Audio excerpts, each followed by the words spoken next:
మనకి కష్టం కలిగించిన నష్టం కలిగించిన శత్రువులకు కూడా అన్నం పెట్టాం. టర్కీ నిన్న కూడా మనకు శత్రువుగానే వ్యవహరించింది. కానీ వాళ్ళకి భూకంపం రాగానే ఫస్ట్ వెళ్ళి సాయం చేసింది మనమే. నిశ్శబ్దంగా వచ్చేసాం, బిల్డప్ చేసుకోవాలి.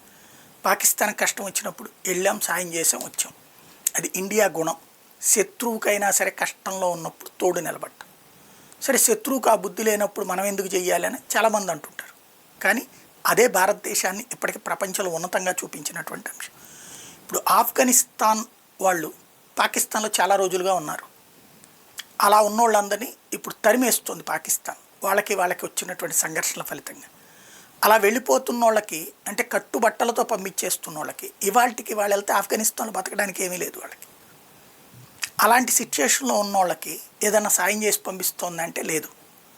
అలా కట్టుబట్టలతో పంపిస్తే తమ శక్తి ఏంటో తెలుస్తున్నది వాళ్ళ ఉద్దేశం.